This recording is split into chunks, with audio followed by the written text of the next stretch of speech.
Max noted.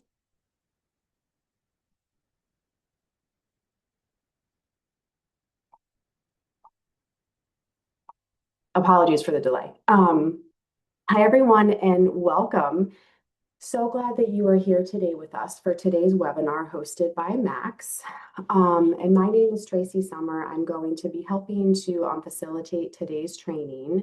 As I mentioned, today's webinar is hosted by Max. And if you are not already familiar, we are a support program to any prescriber in the state of Maryland. If you have questions about treating your patients with any substance use disorder or questions about pain management, we offer free phone consultation for clinical questions, help with finding resources, a lot of training and education, such as today's webinar, as well as our tele-echo clinics and our technical assistance as well. And Marcielle on our team is on today as well, and she put our information into the chat, and you can call us at any time. I am going to quickly go over some housekeeping items and the process to get credit for today's training. Please use the chat throughout today's webinar, and there will be time at the end for questions. And as you heard at the beginning, this training is being recorded, and a copy of that and the slides will be uploaded to our website within 1 week. To get CME or CEU credit for today's training, I know important for folks, you need to be online for the full duration of today's training, and you need to complete the evaluation survey within 7 days from today. At the end of today's training, you'll be able to go back into your portal through Oasis, complete that eval, and then you'll be able to access your CME or your CEU certificate there. Again, you must do that survey within 7 days from today. I'm now happy to introduce our presenter for today, Dr. Sarah Merritt. Dr. Merritt is triple board certified in ABMS qualifications in anesthesiology, pain management, and addiction medicine. She attended medical school at the University of Alabama in Birmingham and performed her residency in anesthesiology at the University of North Carolina in Chapel Hill. Her fellowship training was also in pain management at Johns Hopkins Hospital. Dr. Merritt is in private practice at Lifestream Health. That includes interventional procedures and neuromodulation, as well as medical management of acute and chronic pain. She also has a portion of her practice that is dedicated to treating opioid use disorder. Additionally, she consults for Max as our pain management specialist. She's a member of the Medical Advisory Board for U.S. Pain Care. And outside of the office, Dr. Merritt is active as a volunteer in the medical community for Maryland. She serves as the state of Maryland. She serves on the state as a member of the Technical Access Committee for the Maryland PDMP board, and she also serves as the co-chairperson of the Legislative Council for MedChi. So thank you so much, Dr. Sarah Merritt, for being here today with us and providing your expertise. I'm now happy to pass it on to you.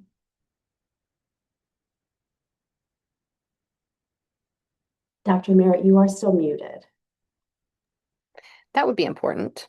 Okay, very good. Okay, you can hear me now, I think, right? Yes. Okay, very good. Well, thanks. Thank you all for being here. And I think we've got kind of a mixed group of prescribers and other interested folks. I'm glad to, as we go along, feel free to pop questions or thoughts in the chat and we can address them probably more at the end. But if anything is super burning, I've got help here with Tracy to kind of keep an eye on things. I will just give you my, I guess, title slide here that we're going to talk about bridging the gap, some practical pain management concepts across primary and specialty care. I'm a pain specialist, but I do work closely sometimes with primary care, and other invested providers in care of patients. Even sometimes it's, I guess, specialist to specialist.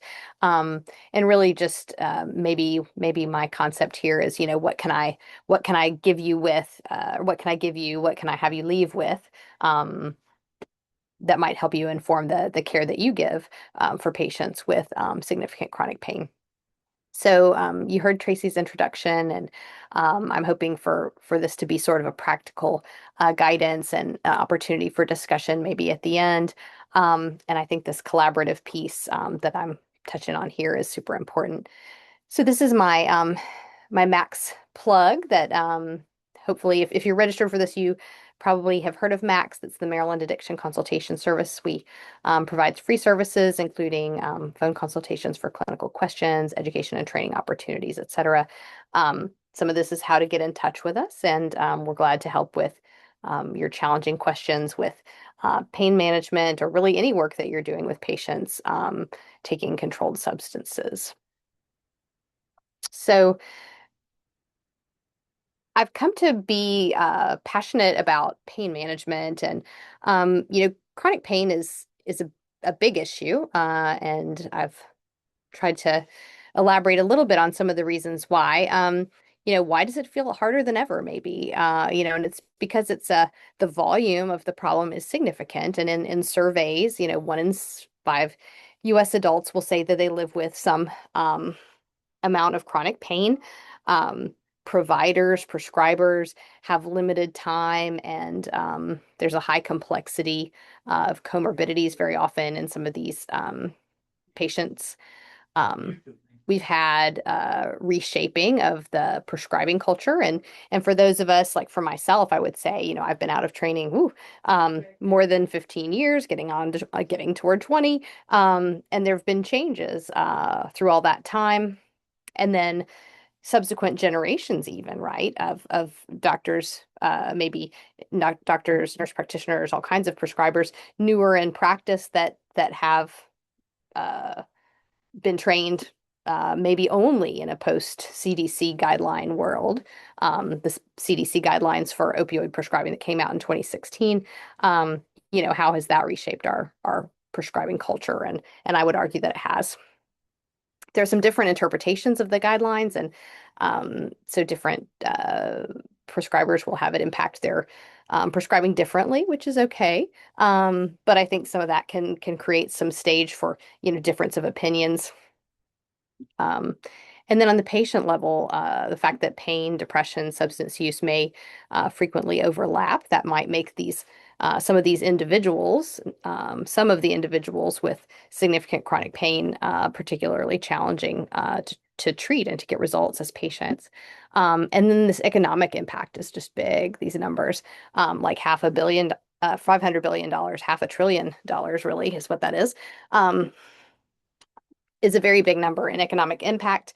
And that includes like lost wages and benefits to people with disability and direct medical costs also. So these are big, big, uh, impactful numbers. Um, so Baltimore, I would say, since I think we have a group of that may skew toward the Baltimore geography here. I think it's worth thinking about pain in Baltimore, and is that different than other places? I think it might be. There's certainly a particularly high burden of maybe trauma exposure and even opioid related harm. Um, the specialty pain care access is probably uneven. It's not something that's uniformly available to everyone in our area, despite having it be, fairly urban, an area with pretty good access and pretty good resources. Connecting individuals with those resources can still be really challenging. Um, and so primary care clinicians in Baltimore and really a lot of places are so often, first line, and the folks who are very directly caring for some of these patients with significant chronic pain. I did want to touch a little bit on acute pain and maybe even acute versus chronic pain. And because, as I mentioned in one of those early slides, most of us have had very little training uh, in our medical training. Um, there's very little training on pain that occurs along the way.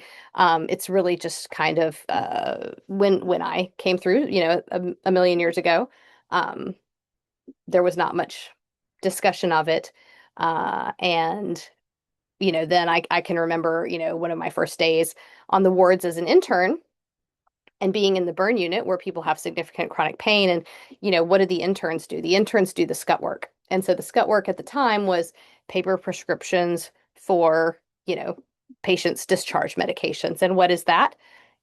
Opioid medicines. And so, with very little discussion of it ever, on day one of my internship, one of the things that I found myself doing was writing prescriptions for, 120 oxycodone pills to send patients home with because that was what we did at that point.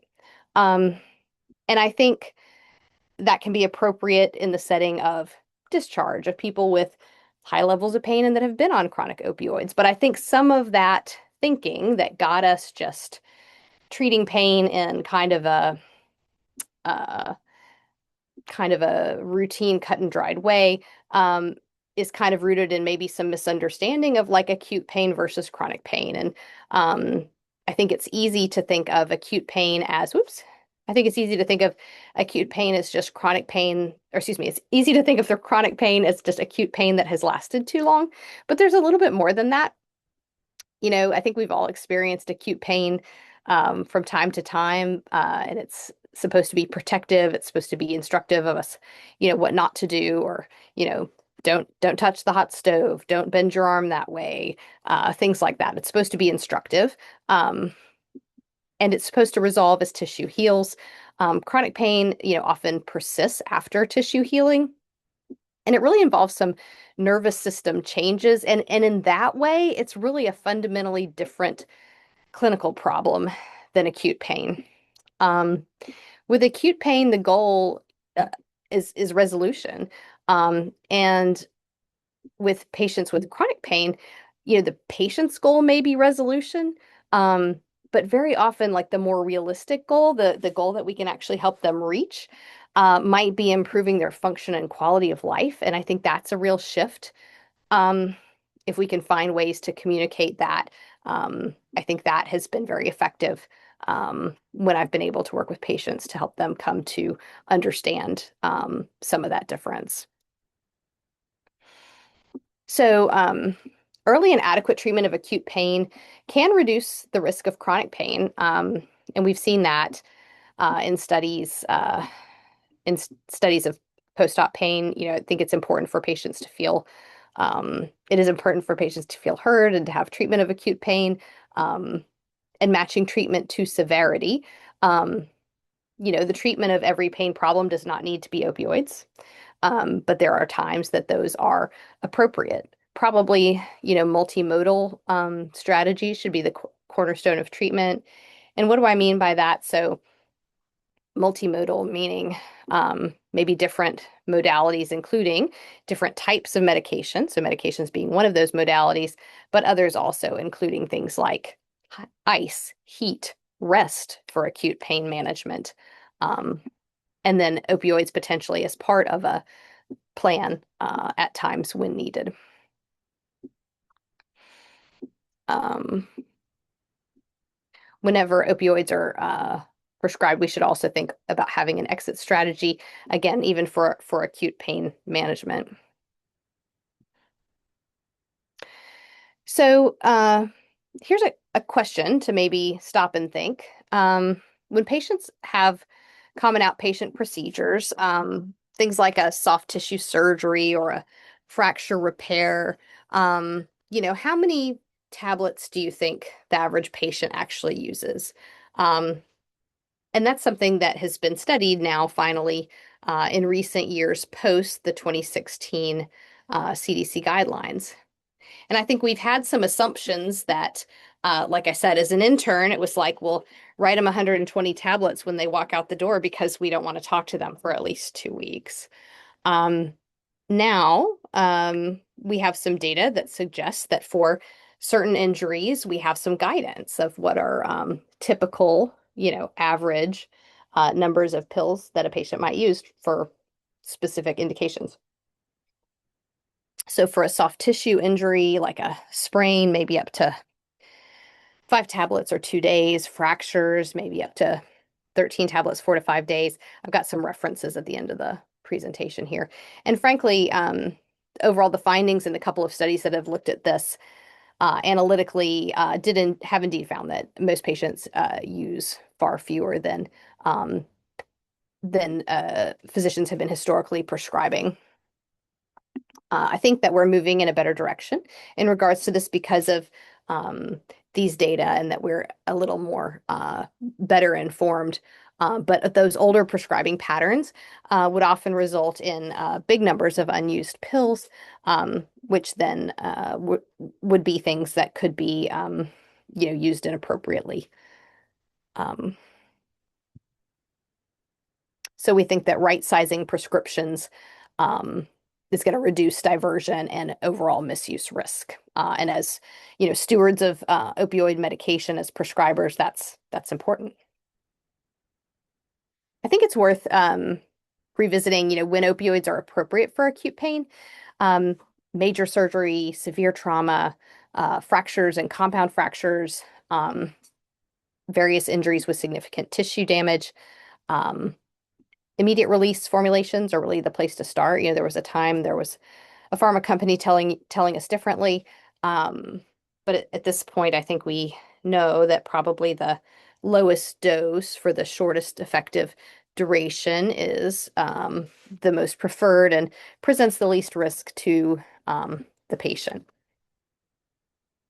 And the CDC guidelines speak to some of this. So the CDC opioid guidelines, what do they actually recommend? And what do they actually say, maybe that you can and can't do? I think they're not really overly prescriptive, in my opinion. They do summarize the information in the literature, I think, in a not unreasonable fashion. And they don't say you can never prescribe over 90 morphine milliequivalents, but just that it should be done carefully and with monitoring. Um, the first version of the CDC guidelines that came out originally in 2016 were maybe a little more geared toward um, primary care only, and I think were interpreted in such a way that a lot of people were uncomfortable over 90 MME, and we saw some abrupt discontinuations that occurred, and I would argue that they really don't say anything. There is no mandate for abrupt discontinuation of opioids, and that there's not a specific MME limit for dosing for MOUD or for pain or for really anything. They certainly don't require forced taper um, of opioid stable patients, at all. And now we actually know that involuntary opioid uh, taper, as we've seen post the 2016 guidelines, is actually associated with risk. What's the risk? Well, really, that those patients are in some distress, and it ends up putting them at risk for relapse and overdose. Not only that, but the second and third bullets here, mental health crises and increased emergency department utilization. Um, Tapering decisions should be individualized and collaborative. I will share, if I've had success with a opioid patient who's having a hard time renewing a stable medication due to like an insurance prior authorization, I would say this is the type of language that I use, like, with a reviewer or in a authorization paperwork that, you know, I have been in situations where a patient's medication is going to be, abruptly changed due to authorization status with the insurance. And this is the type of language that I'll use, is that, these patients are at risk for mental health crises and ER visits, due to involuntary forced taper. And we've had a lot of success with getting things handled um, when it's important for these types of reasons. If it's usually there's some type of misunderstanding underlying it when those things happen. So let's think about when continuing opioids is clinically appropriate. Um, so if we're talking about, um, we're talking about the CDC guidelines, involuntary taper, for those patients that you're seeing who are on opioids, who's it reasonable to continue their medications if you were to say take on a prescription, or if just for one of your patients you might be prescribing ongoing. If you can document, the patient will endorse some documented functional benefit. Oh, with my medicine I'm able to go to the park with my grandkids, I'm able to take a walk on a regular basis, I'm doing my PT exercises at home, any of those types of things. A functional benefit is important. And not just you're going to see that like none of these bullet points is, you know, pain score under 3 or pain score over 8. It's not really about that. It's really this functional benefit stuff that justifies continuation of opioids for pain, in my opinion, and in the opinion of most of the literature at this point. Um, if the patients are on maybe a stable dose and they aren't just needing ongoing escalation, if they're not showing concerning behaviors, aberrant behaviors, losing medicine, early refills, abnormal urine testing, et cetera, that there's risk mitigation in place, that there's options for, the patient has naloxone, the patient has been counseled on overall risks, that the other medication lists are reviewed, et cetera, and just that ongoing reassessment piece. And then I think tapering, oops, ongoing reassessment. Okay, sorry about that. That was, sorry, I thought there was another point on this slide that was going to pop up and it didn't. Okay. When do the risks likely outweigh the benefits? There's this scale called the PEG scale that we use often in my practice, and the PEG is for pain, enjoyment of life, and general activity level. Um, And so that's really indicating that patient is, really impaired and not very functional. Um, it doesn't mean that you need to um, definitely wean the patient, but I think it needs to be a point of discussion. Gosh, you're really not functioning that well. Is this even worth doing? And that's kind of the discussion and the question I might ask that patient. And very often they'll have something to say about it, but it's important to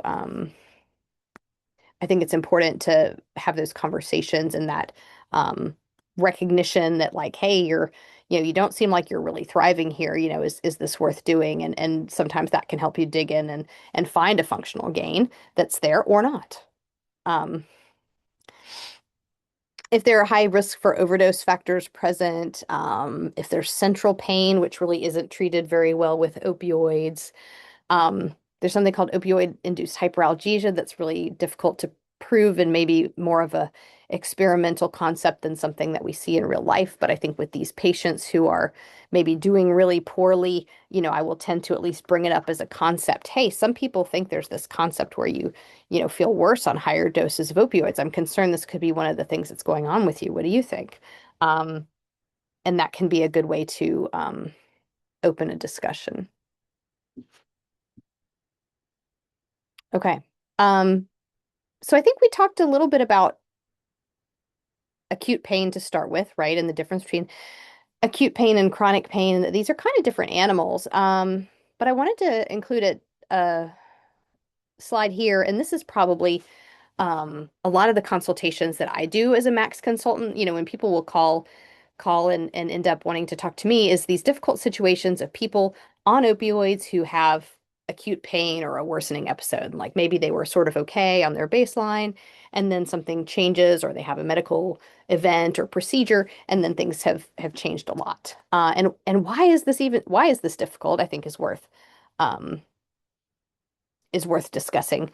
Um, for some of these people, the difficulty will be related to perhaps some baseline hyperalgesia. They certainly, if you're taking a daily opioid, um, then you have at least some amount of tolerance. Um, and then clinicians, of course, must balance pain control and, listening to, acknowledging, trying to address pain complaints with, risk of overdose and or relapse. And I would say overall, a lot of times in my hands, what this looks like, um, how do we deal with these difficult situations and people on opioids with acute pain? We may do this last bullet point, kind of end up increasing an opioid, and then also simultaneously leaning on non-opioid treatments as well. One thing to talk about would be what are those non-opioid therapies for chronic pain? And I wanted to mention those here. Uh, there are some of them that are medications and some that are not. So the first couple are oral medications that do have significant data for benefit for pain in many individuals. And so that would be the SNRI family. And we don't really have the same effects with the SSRIs, but the SNRIs do have some data for help with pain for some patients. The numbers needed to treat are often like 4 or more. So this is not a treatment that's going to be effective for everyone, but they can be often worth trying. And back to risk versus benefit, what's the risk of these? Often low, um, and the potential benefit is hopefully significant. The other thing that I'll tell patients if I'm thinking about adding an additional non-opioid therapy for pain like this, if they're uncertain or unconvinced, hey, let's just try it. We'll give it 3 months or whatever time we decide on, and then if it's not effective, let's just have you off it, because why be on something that's not seeming to be effective? Those are the types of discussions that I have, and that can be effective. TCAs or tricyclic antidepressants, there's a lot of data for those around certain types of neuropathic pain and abdominal pain, actually. Um, Gabapentinoids, so that includes gabapentin and pregabalin, particularly for neuropathic pain. I'm a big fan of topical medications, and they certainly don't increase pill burden, and a lot of patients are receptive to them for that reason. I also like to discuss physical therapy and exercise as a treatment for pain, and it really needs to be kind of addressed that way because otherwise, it's very easy for patients to say like, "Oh, I can't do physical therapy," or "I can't be active," but to really position it as, this is part of your treatment plan. This is part of, how we keep you functioning as best as possible. Sometimes it's physical therapy, sometimes it's a home exercise program, but working with patients through that. Cognitive behavioral therapy or pain psychology can be really valuable. Um, it's not something that in my practice, for instance, that we automatically do for all patients. And I don't think that's a bad model. There are um, practices sometimes that will do that as part of their model. Um, for us, it's a little more targeted and just more of like a topic of discussion where we do make it a regular kind of check-in, like, hey, are you seeing somebody for counseling? And getting a better understanding of where somebody is in their, literacy around, their own psychological um, situation.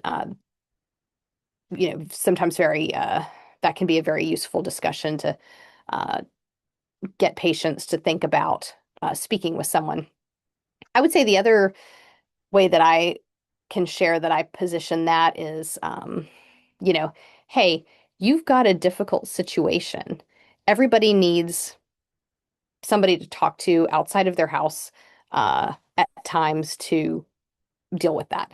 And so sometimes that's the way I'll position those pain psych and CBT types of referrals because that's really what it is initially. And then if it's a fit, they may go way deeper than that and do way more. But I think initially, just getting someone to see and even frankly just acknowledging. It's a lot more of like a validating conversation. Hey, you've got a difficult situation here, versus like, hey, this is all in your head, right? That's the thing we don't want to be that's probably not productive to talk to anyone that way.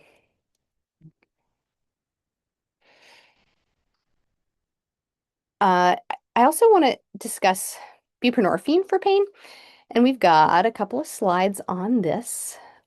This is an important medicine, and if you know anything about Max, we're certainly very involved in buprenorphine in many forms. So buprenorphine is a partial agonist at the opioid receptors. Um, it may have some advantages for pain in some people. I will tell you as someone who prescribes it, I don't think it's a magical cure. But I have a lot of patients that do really well on it, and it's an important option. And I think that my, practice would be less complete if I didn't know about it or if I wasn't comfortable with prescribing it and using it to work with patients. So there are a number of different use cases where buprenorphine, might be particularly useful for a particular patient.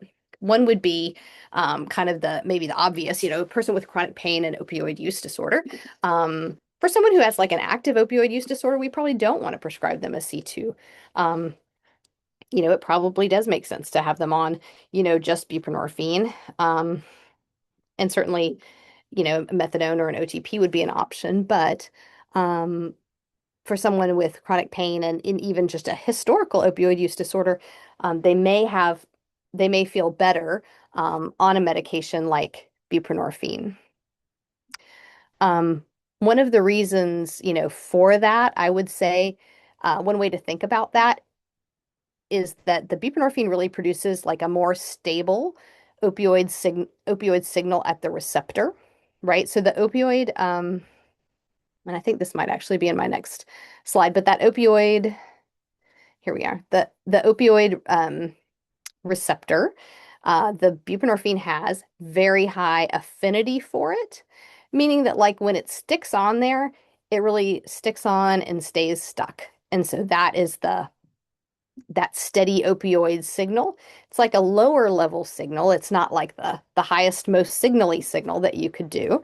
But it's really steady. And that is, I think, what is really meaningful. And for some patients, that's going to offer them a steadier pain control because of that. And also, it's that high affinity that it's so sticky on that receptor where it could either block or displace opioids at high doses. So that's higher doses of buprenorphine, that's 16 or more in a day, which are, good doses for patients with particularly opioid use disorder. Okay, so who else is good for buprenorphine for pain? Anybody else that we see with a high risk of overdose on a full agonist opioid? Anybody who's had problematic long-term opioid use?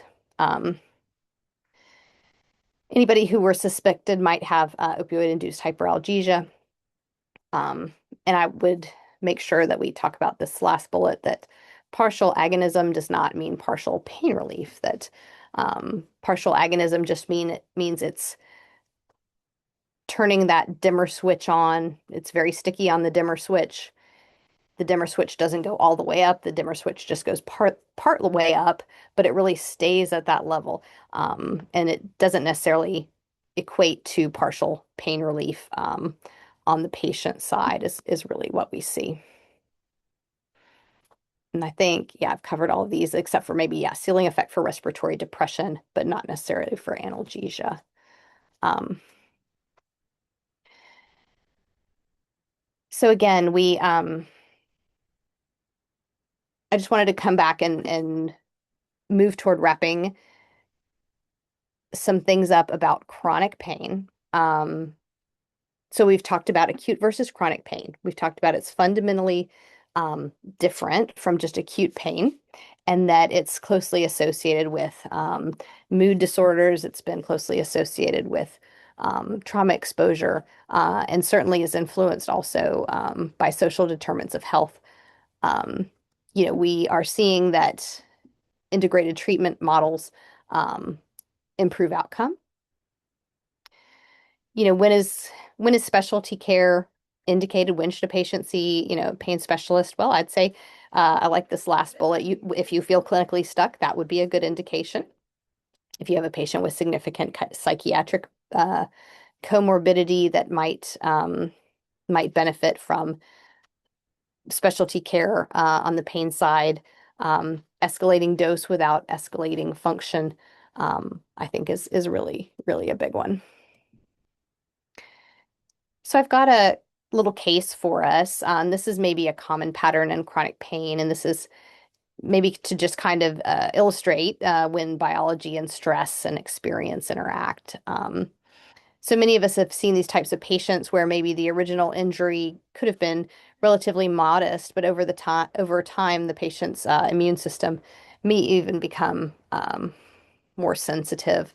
And so it's not that the pain isn't real. It's just that it's beyond that initial tissue injury. And probably, we think of the nervous system as having like learned some of these pain signals.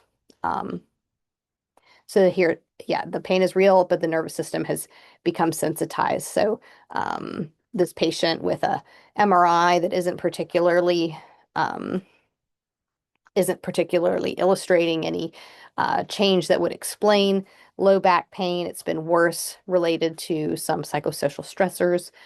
Sleep is poor, mood is down, and has had multiple medication trials with limited benefit. And I think this is a difficult problem because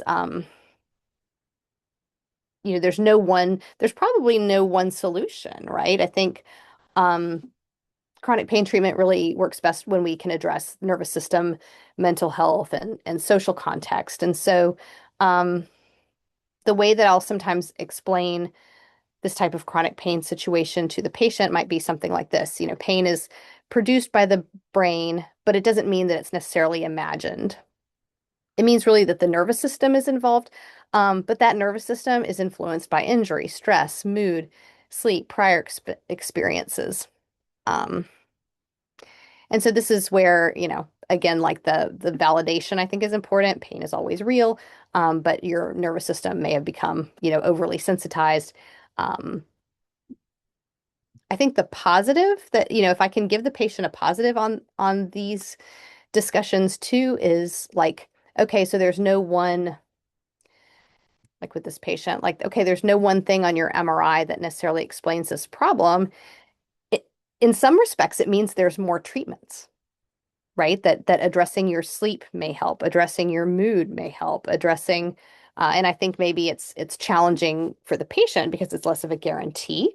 But on the other hand, again, we have modifiable factors that we can work on, that we have data that they will help this type of patient make progress.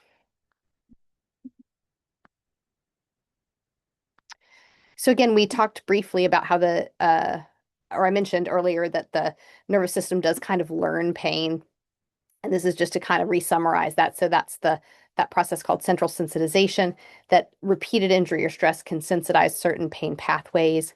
The trauma and chronic stress can amplify nervous system responses, and then depression, anxiety have actually been shown to lower pain thresholds, even in experimental models, even in animals. And so you can have, significant pain without ongoing tissue damage. Okay. Um, so yeah, I think the models that we're trying to promote these days in 2026 would be to include um, integration of pain addiction and or mental health care, depending on the patient's needs. Pain and mental health care for almost all of my pain patients, addiction care for patients who are struggling with that, trying to have thoughtful opioid stewardship, but without um, saying, hey, we can't prescribe anybody any opioids, offering multimodal therapies, including various types of medications, but then also those non-medication therapies, interventions, physical therapy, and maintaining open lines of communications. Um, I think for this idea of the primary and specialist relationship, that hopefully that referral can be collaboration, and that it's not just failure or dumping in either direction, but collaborating, finding ways to help the patient in complementary ways would be the way I'd love to see it. um, Here's a little kind of reflective couple of slides at the end. um, what do we wish we knew sooner about chronic pain? uh, Again, pain intensity and tissue damage are can be often poorly correlated. Chronic pain really reflects changes in the nervous system and not just injury. That we've got all these external factors that can amplify pain signals and change that internal experience. And that patients with chronic pain are really often struggling in multiple domains. We want to measure function, stability, and not those pain scores alone. And so I would argue that chronic pain is actually one of the most complex problems in medicine. It affects more patients than any other condition.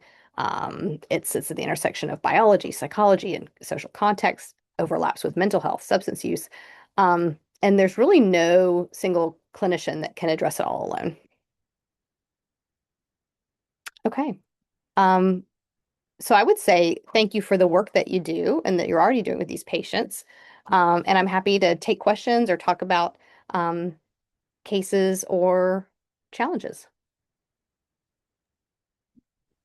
Thank you so much, Dr. Merritt. We do have a question that came into the chat. And then also for folks, if you have questions, yes, please feel free to put that in the chat or you can unmute yourself on whichever you prefer. But we do have one question that came in so far. It says, do you know how to utilize NSAIDs for chronic pain? And if you use them in chronic pain, which ones are safest and most effective in your experience? Yeah, that's a good Thinking question. about the risk benefit with things like, and I may pronounce this incorrectly, with things like um, meloxicam and celecoxib. Mhm. Yeah, so there's some studies about that, like what's the most effective NSAID. There are some studies where they've tried to look at that. There's at least one study kind of from the orthopedic literature that felt like the most effective NSAID for arthritis might be diclofenac. So like oral diclofenac and the like FDA label directions are max 150 in a day. So you could do 50 TID or 75 twice a day. Um, that is something that I write with some frequency. Um, but there are other studies that suggest that and the opioids are kind of like this too. They all work, and it's more of a inter-individual difference, and we don't really have great measures on how to predict any of that. So there's a little bit of whatever is most tolerable for the patient. So what I like about meloxicam and Celebrex, celecoxib would be that they are easy to dose once or twice a day. And so I will often have patients try it that way. Like if they're taking ibuprofen TID, then I might talk to them about like reducing pill burden, trying celecoxib, and we can always go back. So it's just um, a little bit of trial and error, unfortunately. So I do use those things. I will tend to recommend patients to take them with food. There are a lot of GI bleeds, in people that take NSAIDs, and I will if I have a patient who's taking them daily, I will counsel them about, only taking it according to the max daily dose. Because in my practice, honestly, like the people that I know who have had GI bleeds, and often they see me after they've been to the hospital with the GI bleed and they're, they've been, now you need to see the specialist. Now you need some type of different pain control because taking all the NSAID wasn't working for you. Very often those patients will endorse that they did use some additional in the process of, before that hospitalization. It's been, anecdotally what I can tell you. Can I sorry, a quick follow-up on that? I asked the question. Can you hear me? Yeah. Would you, in primary care settings, is your sense that with meloxicam or celecoxib, it's like take it for a period of time and take like a holiday off of it? Is that more preferred, do you think, with the GI risk? I think it's preferred. It's not always possible, Yeah. Okay. I think that's how I would put it. And, really, particularly like with the elderly, I think you said, or I guess that's the follow-up. There was a follow-up question about NSAIDs in the elderly. Um, that's where it might depend on somebody's renal function, right? If you have, how are your kidneys? Um, do they need any accounting for, sometimes I'll have those patients that come see me like, oh, my primary care says I can't take an NSAID anymore. So I do think, um, we don't always monitor, it depends. There are times that we will order kidney function tests on those elderly patients. Very often my experience in the verbal conversation is that the patient's discussing it with their primary care. Um, but yeah, I'm okay with, everything has risk, right? And so that's really, it's all about what risks are acceptable. And so these are kind of individual conversations, as a someone who does prescribe opioids for pain, right? For that person who is concerned about, GI risk or isn't able to take an NSAID due to cardiovascular risk, well, okay, then a low dose opioid might be the best thing. Well, what about the risk of addiction? Okay, there's a risk with everything we do. And there just has to be certain risks that we accept. Yeah, for cardiovascular risk, I think the NSAIDs all have, black box label for cardiovascular disease. And I think the way I would approach that, like, for instance, my father's had an MI, 15 years ago and sees his cardiologist and whatever, but he also has had, you know, a little discectomy for a spine thing. And now and then if his pain is really bad, he will take an ibuprofen. And, um, it's kind of a matter of degrees. I think for some of those patients who have cardiovascular risk, if I might recommend that patient, hey, you probably shouldn't take a NSAID every day. That's probably not a great idea. Or as the, pain doctor, like I don't feel good about that unless their, cardiologist or someone else, clears it in some way. I don't feel good about that.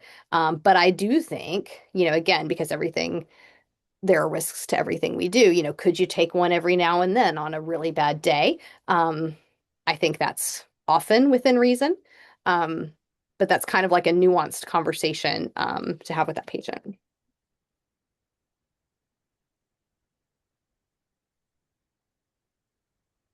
We do have a couple other questions that have come into the chat. And also the slides for today's training are going to be uploaded to our website so everyone can have access to them. But another participant asked, what are your thoughts on compounding creams with things like ketamine? Mm-hmm. Yeah, I think they're okay. I certainly do prescribe them sometimes. The data for them is kind of so-so.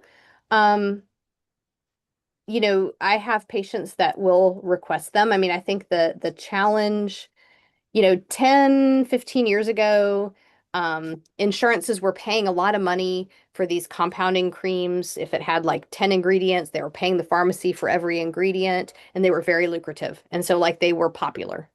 Um, and it wasn't like, it was kind of like the latest thing.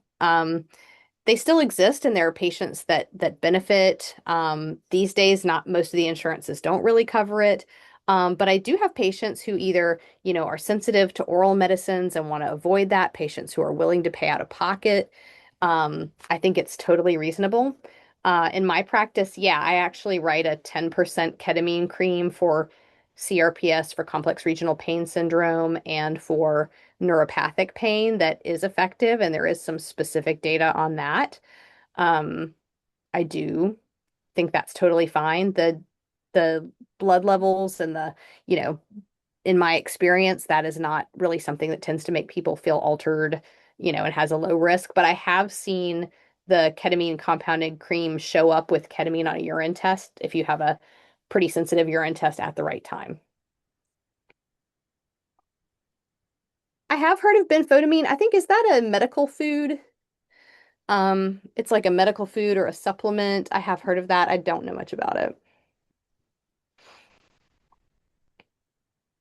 Low-dose naltrexone for pain. Yeah, I like that. I write a lot of low-dose naltrexone for pain for my patients with like Ehlers-Danlos syndrome in particular. And like as like a validating kind of doctor, I've attracted a fair population of these patients in my practice, and it's actually pretty gratifying. I mean, I think the risk if you're a pain management doctor is that you could have a whole practice of opioid patients, and it's really like broadened the diversity of my patient pool, because it's not just a bunch of referrals from ortho that want injections, and it's not just a bunch of people that need opioids. I've also got this population of people with like chronic illnesses and um, that actually respond well to LDN. I mean, it's been pretty interesting to me actually. Um, the dose for low dose naltrexone, the goal dose is 4.5. But I tend to tell patients like you're not deficient if you don't reach the goal, like there's nothing wrong with being on less than that. So I will often write patients on 0.1 once daily at night for 1 a week, 2 a week, 3 a week, 4 a week. So that's their first month. And then a second month, and I write these first two at the first visit. The second month, I write 0.5, 0.5 size pills, 90 or 120 of those. Take 1 at night, take 2 at night, take 3 at night, take 4 at night. Some people won't even make it to the 0.5. Some of these like very sensitive patients with MCAS, mast cell activation disorder, will like have difficulty tolerating these low dose. And this is like almost not a medicine, right? Like in some states, naturopaths can prescribe it because it's such a, non-medicine. Like it's just such a natural low dose thing. The dose for, alcohol is 50, right? And I'm writing people 0.2 and they can hardly tolerate it due to like GI sensitivity, nausea, diarrhea, jitteriness. And honestly, what's interesting about it is those patients that are doing poorly tolerating it at a low dose, like what we'll talk about is that I think it's like almost like a little bit of opioid withdrawal, like they're so sensitized to their own um, endogenous endorphins that if we turn them down at all, like it's very difficult. Um, I don't have a full explanation for that. A lot of the theories about how LDN actually works is that it's an immune modulator and that it's anti-inflammatory for glia in the brain, so like the neural supporting cells. If you look at meta-analyses on LDN, it'll say like it doesn't really work. But I think it's because you give it to anybody with poorly defined pain complaints and they're not all the same. That's my opinion. But in my experience with this phenotype of patient with maybe hypermobility and um, whole body pain and sleep disturbance, and maybe brain fog, those things get a little better, and sometimes a lot better.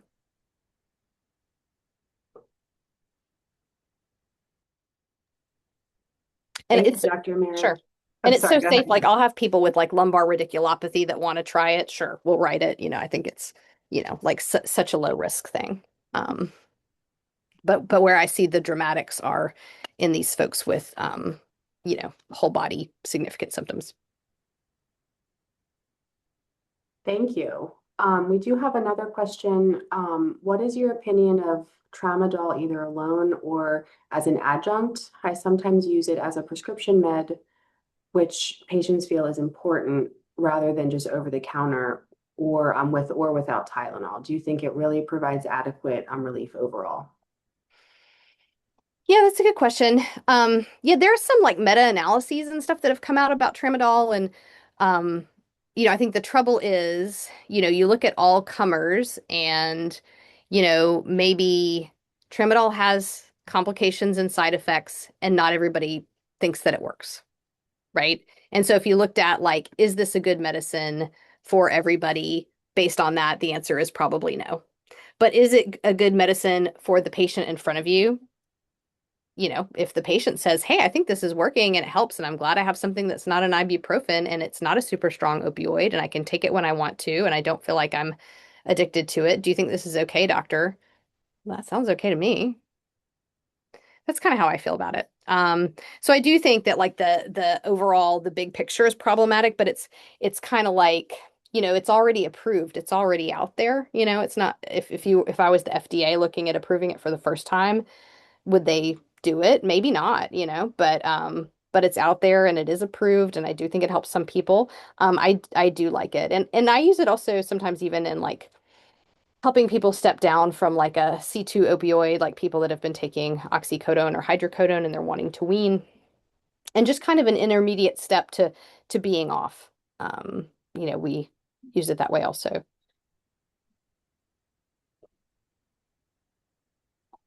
Thank you. We do have a few more minutes for questions. So if you do have any questions, you can put them in the chat or you can unmute. I will take this time just again to go over the process for getting credit for today's training.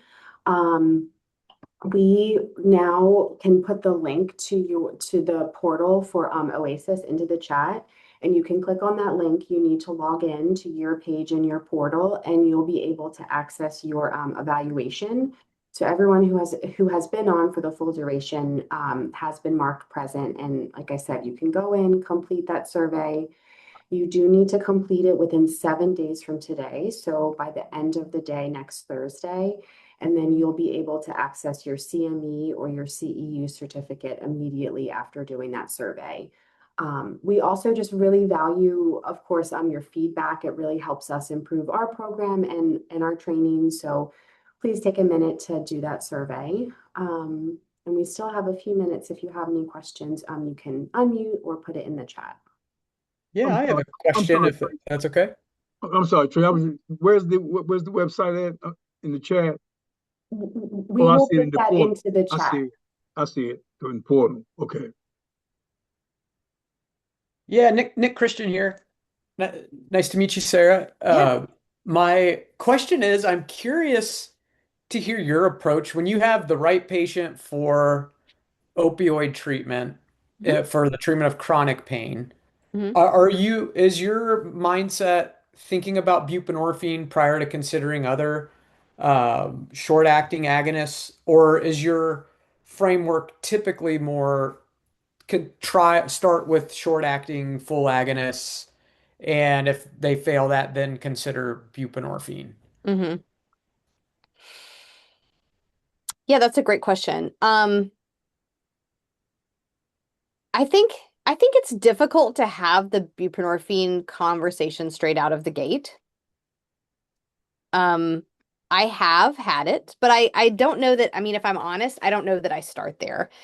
And I've told people before, and I think this is true, like I don't really feel like I start many people on opioids, and that might sound crazy, like as a chronic pain doctor, but like 9.5 times out of 10, I'm continuing something, like the horse is out of the barn, like when they get to us. And so a certain thing has started and patients have certain expectations. And so it is, you kind of deal with the hand that you're dealt.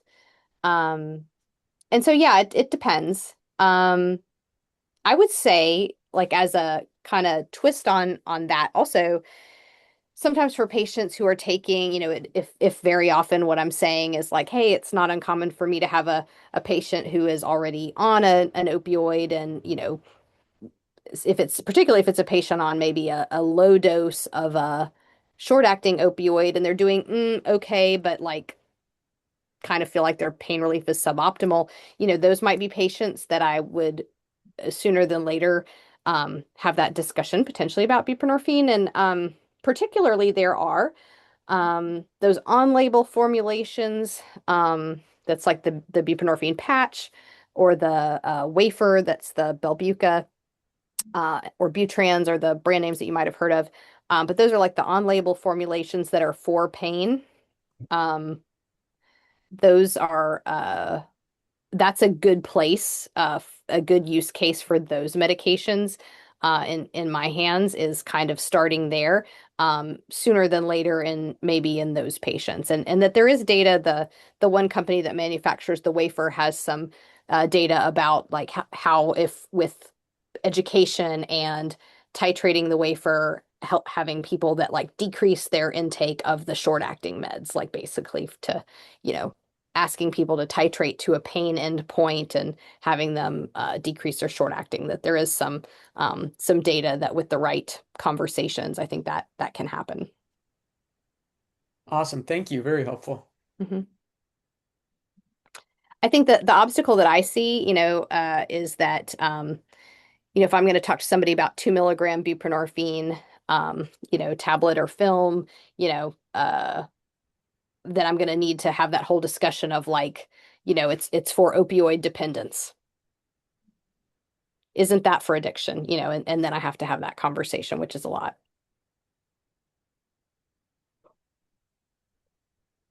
Well, thank you so much, Dr. Merritt. As always, a wonderful presentation, and we can go ahead and end for today. Again, so everyone can go into their portal. They can log in. You put your name and your password, and you'll be able to access the survey to get your CME and your CEU certificate. And then another plug for Max, if you do have any questions that you think of after the fact, you can give us a call at any time, or you can email us. We're happy to connect you with Dr. Merritt for any clinical questions, or if you are looking for resources, our team is happy to help. And thank you so much, Marcial, for putting our information into the chat. I'll stay on for another minute or two, but we can wrap up. I hope everyone has a great rest of your day.